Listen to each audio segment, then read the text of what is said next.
I'm sorry. You know, you could probably put some club soda on that. It'll come right out. Sorry.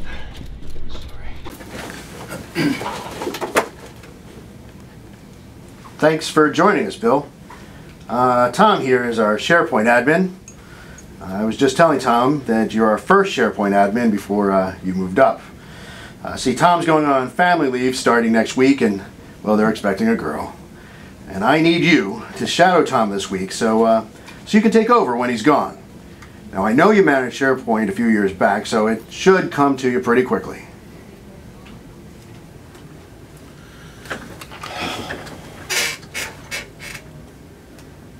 That's gotta move. That's gotta be bumped. I gotta reschedule this. Dude, what's wrong? Man, I gotta clear my whole schedule to deal with SharePoint. I mean, I know what I'm getting into. I was the first admin, remember?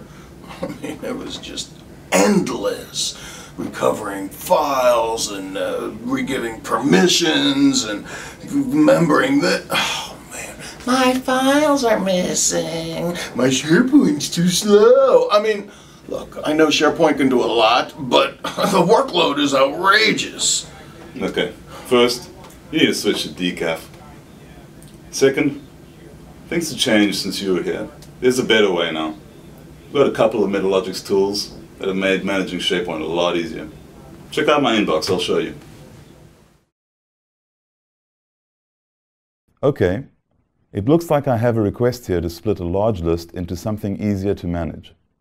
This is a perfect opportunity for me to use Content Matrix. You can see that we've got contracts in here from fiscal year 8 to fiscal year 14. So I'm going to split this into newer and older contracts. I'm going to use Content Matrix to do this. In Content Matrix, I've already connected to my SharePoint 2013 instance, and I'll scroll down to the finance team site, and in there, I've got the contract list. So in order to do this, all I have to do is copy this list and then paste the duplicate of it and rename it. In this case, I'm going to rename it to New Contracts, and then click on OK. So you'll see that in the paste screen, all I've got to worry about is the filter options, and I'm going to filter in only the last 3 fiscal years. Since I've saved this configuration before, I'm just going to open that and look at what it's got. So you'll see that I've got a filter here, and I've created a filter to filter in only items from fiscal years 12, 13, or 14. Once I've selected OK, I can click on Run to start creating that list. Now that the new list is being created and the migration of that is complete, you'll see that New Contracts has about 589 items. That sounds about reasonable. I'll now repeat the same thing to create Old Contracts, and simply again copy and paste a duplicate of the original list, and this time call it Old Contracts. Again, I already saved the configuration for this to save time. So I'll open that up, and you'll see that in this case what I'm doing is filtering in only content that is not in fiscal years 12, 13, and 14. So it'll put everything that's older into this list. Now I'll run this, and now I have my new contracts and my older contracts. So I no longer need the original list, and I can go ahead and delete it. This whole process is a task that would have normally taken me hours or even days. But with the power and flexibility of Content Matrix, I can get it done confidently and safely in minutes. We bought Content Matrix because it is the most widely used migration technology. We used it to clean up content before migration. We used it to move file shares into SharePoint, and we used it for the actual migration. And now we use it daily after the migration to keep SharePoint organized, as you just saw. And here's the best part. I'm very busy, and sometimes I want to delegate some of this cleanup to other people. I can even permit certain site and site collection owners that I trust to do their own reorganization using Content Matrix Organizer directly from the SharePoint UI. Wow, are you kidding me?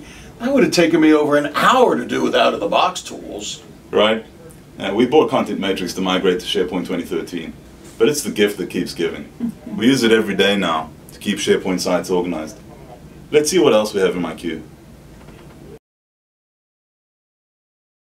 Here's a request to remove unique permissions and then add users with Active Directory group permissions. Should be a snap with control point. Using control point, you have the ability to run various permission reports, including comprehensive site permissions. Each report has parameters which you can configure based on your needs. Here, we will take off unique permissions and include users with AD group permissions. The result set displays directly inside of the browser, in which we can now enumerate the actual site permissions. We have the finance site, the site level permissions, including permissions for every listed library within the site. Opening up the site level permissions, we can see the listing of the named users, including any AD or Active Directory permissions that have been granted, such as the finance group. Below that are the individual lists and libraries. We can see that the Executive Briefs library has unique permissions. We can also display the permissions within each one of the lists and libraries. Control point also allows me to securely change permissions, automate and enforce governance policies, and report on SharePoint configurations and usage. It helps me maintain better control of SharePoint, as well as respond to audits or inquiries from management. I've also been able to distribute administration capabilities to site owners, but I still maintain centralized control. You know, control point has really helped me personally. I no longer have to spend 70% of my time enforcing policies, adjusting permissions, or running audits for management. Now we have security and governance. And the users are happy because they can find what they're looking for. They have access to what they need. What are you doing? Oh man, I'm tossing out all these old procedure notes. Man, I don't need to worry about the SharePoint problems anymore with the Metalogix. I got it all fixed. You haven't seen half of it. I got this request this morning, and this is the perfect time to show you. We're going to synchronize content between two different SharePoint farms on opposite sides of the globe. This way, both farms consistently have the latest version of content delivered at the speed of their LAN. It's the cornerstone of true global collaboration, and it's this easy to set up. We have our regulatory documents on a US SharePoint site. We need to have that existing content and any new content replicated over to the new Hong Kong SharePoint site. We'll begin by setting up a replication connection between the US and the Hong Kong SharePoint farms.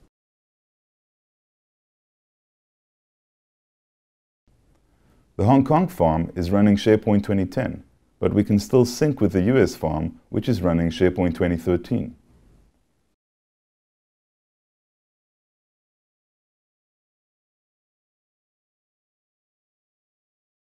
After making the replication connection, I'll need to configure a new map family within the interface.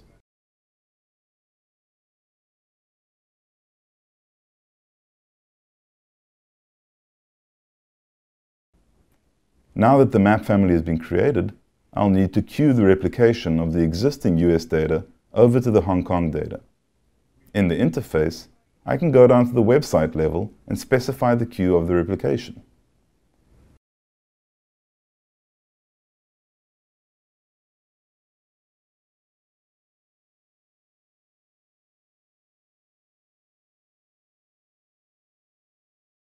Once I establish the individual elements to queue, a job will get created in which I will now monitor the packages from the US environment over to the Hong Kong farm. After a few moments, I can go back to the Hong Kong site and perform a refresh to now see the new content that has been replicated over from the US. And there it is. Replicator has made it possible for users in Hong Kong to have the same SharePoint speed and performance as users at headquarters. Wow, I had no idea real-time sync was even possible between farms. How long have you been doing that? For over a year now. When Hong Kong users started to use Dropbox to share business files because they found SharePoint too slow, we knew we had to do something.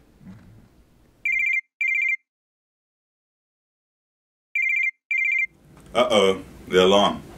And there it is. Even good tools can't put out a fire.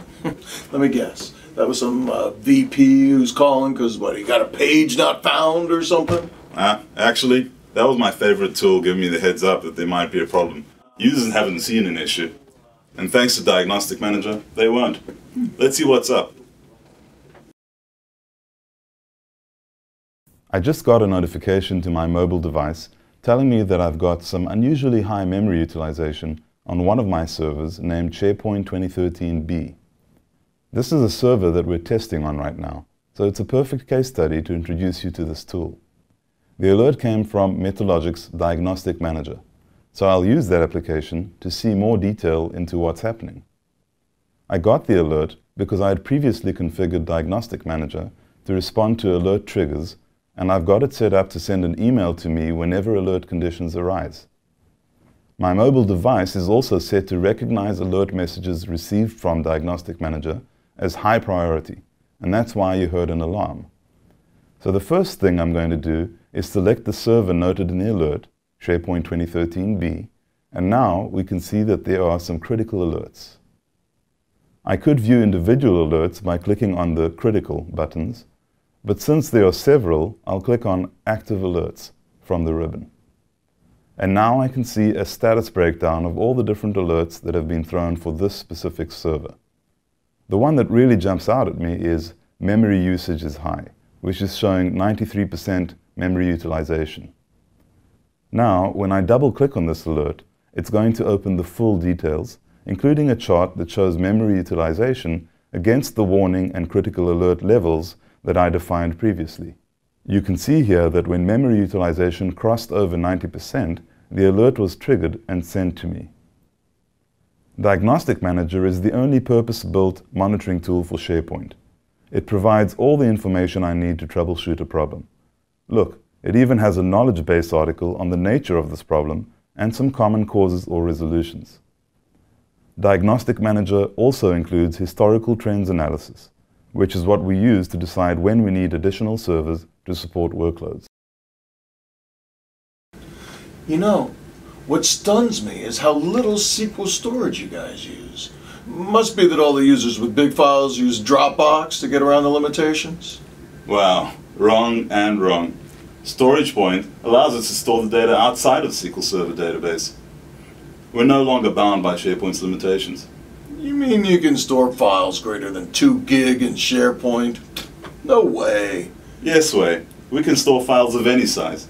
In fact, our marketing department now loves SharePoint. They've stopped using Dropbox to share large files. Let me show you something I can do with StoragePoint. Break through SharePoint's out-of-the-box limitations. What I want to be able to do today is upload a 3 GB file and manage it in SharePoint.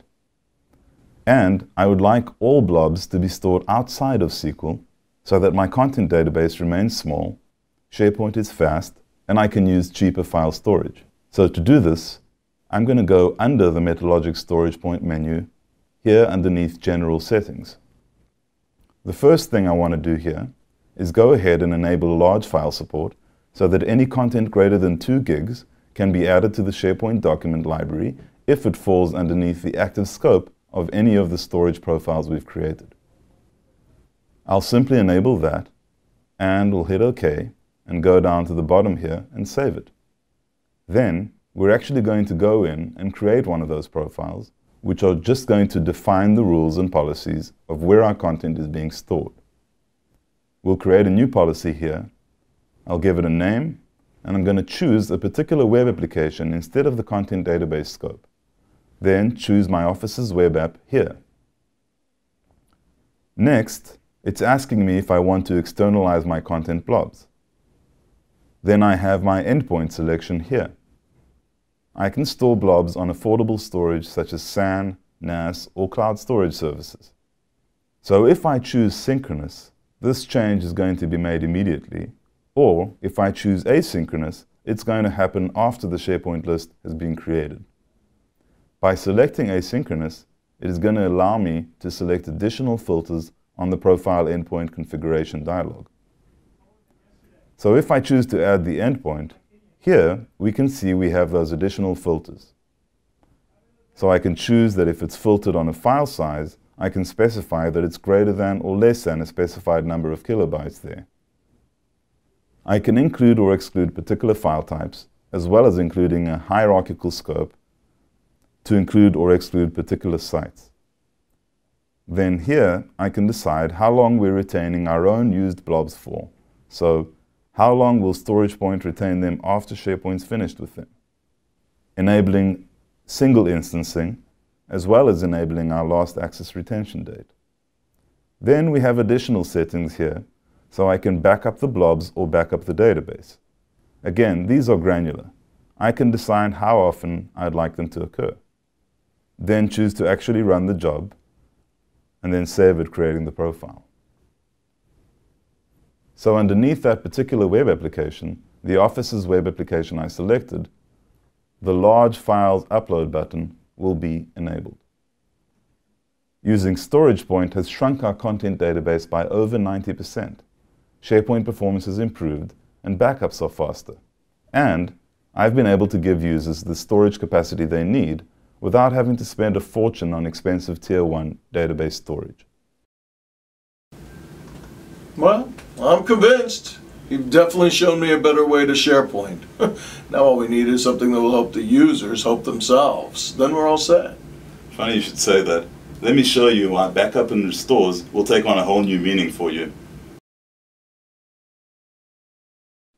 I'm going to walk us through a test scenario here, wherein we're going to be restoring a single document from within a document library back to our SharePoint site from which it was lost. So as you can see here, I've got SharePoint Backup running, and just to give you an idea of where we're at here, you can see that I do have a site collection set up with a test library in which I have a test document. So to simulate a disaster, I'm going to delete this particular document. So now we're in a situation where we've lost content on the site and we need to get that content back, and we're going to use the Metalogix backup tool to do that. So back at the tool, you can see I'm at the granular backup section of the console. I have a list here of all the different web apps on my farm. My test collection and library lived on SharePoint 8181, so I'm going to select that web application, and lucky for me, I had some scheduled backups running over the weekend. I also happened to have performed a full backup on this particular web app and site collection a little earlier today. This means that I have the full capability to restore anything I want from that backup set. So I'm going to go ahead and do that. To do that, I'm going to select the web app on the left. I'm going to click the Restore button in the ribbon, or I could just right-click and select Restore. I'll click on Restore, and it takes me to the Restore tab, as you can see. We've got a backup set here. This is the backup that took place earlier today, and within this backup set, we've got some content we can browse through in this bottom view. As you can see here, I've got several different libraries, one of which is my test library, within which I have my test document, and this just happens to have the only piece of information I want restored at this point. So rather than go through and restore all this data, I can just select the specific document I'm interested in and go from there. Then I can just click the Restore button, and I'll get this wizard that's going to step me through the process. You'll see that this wizard is very quick and very easy. So I'm going to hit Next and confirm the content we chose, and then review a quick summary of what I've done. The document I'm restoring is testdocument.docx. I'm restoring to the same place it existed during the last backup. And there's information on the location of my network share and the machine name or host of the Metalogix backup service doing this. Then I just click Restore. This operational queue will show us queued operations, and we can see ours on the list. And I just look at this and it's already done. I'll jump back over to Overview, and at the top I should see a successful in-place restore. Looks like I've already done this a few times. Then I just go to my site and refresh the content to confirm that the document is back. Even though our infrastructure team backs up the servers, we need this application backup and recovery designed specifically for SharePoint so that we have full control over SharePoint backup and recovery. Metalogix SharePoint Backup is integrated with StoragePoint. This means our backups are lightning fast and I can meet my RTO and RPO requirements. And I don't have to go running to the infrastructure team every time a user loses a folder or site. In fact, end users can recover their content directly from within SharePoint.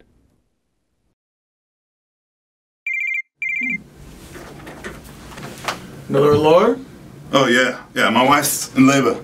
I've got to run. Where are my keys? My keys. Your keys right here, dude. Thanks. My phone? It's in your hand. Oh, my coat. It's July. Go on, get out of here, dude. Get out of here.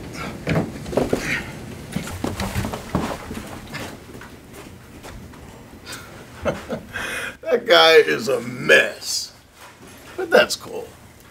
Because SharePoint's got a new sheriff in town.